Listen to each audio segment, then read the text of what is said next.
हम आपके लिए रोज लाते हैं टीवी सीरियल्स की चौंकाने वाली और दिल को छू लेने वाली कहानियां। अगर आपको हमारी यह मेहनत पसंद आए तो चैनल को जरूर सब्सक्राइब करें और नोटिफिकेशन बेल दबाना बिल्कुल न भूलें ताकि आने वाले हर नए ट्विस्ट की खबर सबसे पहले आप तक पहुंचे। अब बात करते हैं आज की उस कहानी की जिसने पूरे घर का माहौल बदलकर रख दिया। अहाना की जिंदगी में एक तूफान दस्तक देने वाला था। यह तूफान कोई और नहीं बल्कि पलटू दादा लाने वाले थे।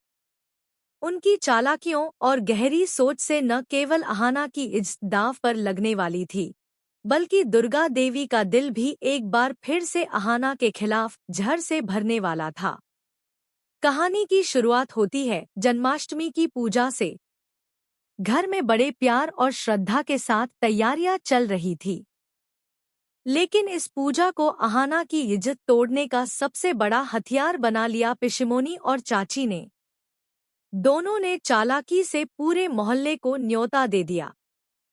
पहले तो घर वाले केवल 50 लोगों के लिए तैयारी कर रहे थे, लेकिन पिशिमोनी की इस हरकत से मेहमानों की संख्या अचानक दोगुनी हो गई। अब 50 नहीं बल्कि 100 से भी ज्यादा लोग घर पर आने वाले थे। यह सुनते ही अहाना और बाकी बहुओं के चेहरों से रंग उड़ गए। सबको समझ नहीं आ रहा था कि इतने लोगों के लिए भोग कहाँ से लाएं, खाना कैसे तैयार करें। तनाव से भरा माहौल था और इसी तनाव के बीच अचानक बड़ी बहू चारू की नजर गिरवी ताई पर पड़ी। गिरवी ताई को देख बड़ी बहू के होश उड़ गए। उसने फौरन अहाना को चेतावनी दी कि उसे गिरवी ताई से सावधान रहना होगा।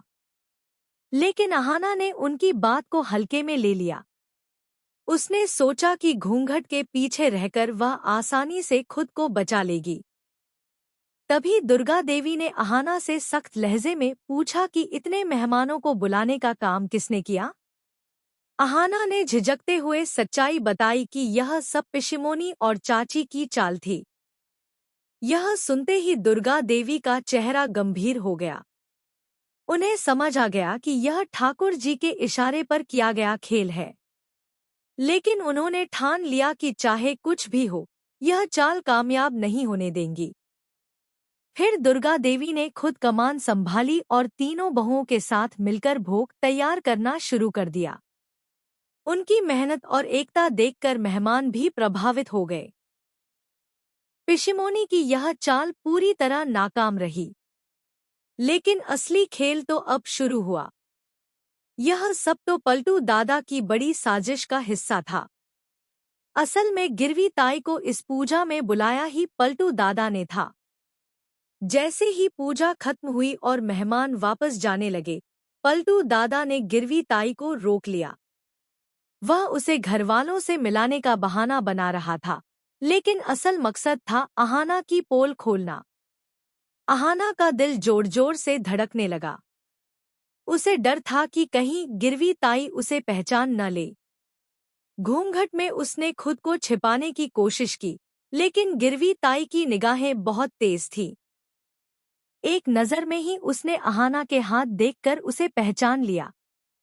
अब अहाना ने गिरवी ताई से गिड़गिड़ाकर विनती की कि वह अभी किसी को सच न बताए। लेकिन इससे पहले कि गिरवी ताई कुछ कहती, पलटू दादा ने पूरे घर वालों को इकट्ठा कर लिया और सबके सामने अहाना का राज खोल दिया।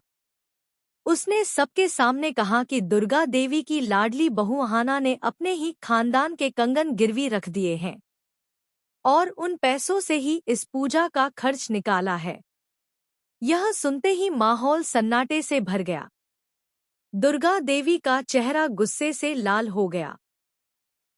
उन्होंने कांपती आवाज में अहाना से पूछा कि क्या यह सच है। पूरे घर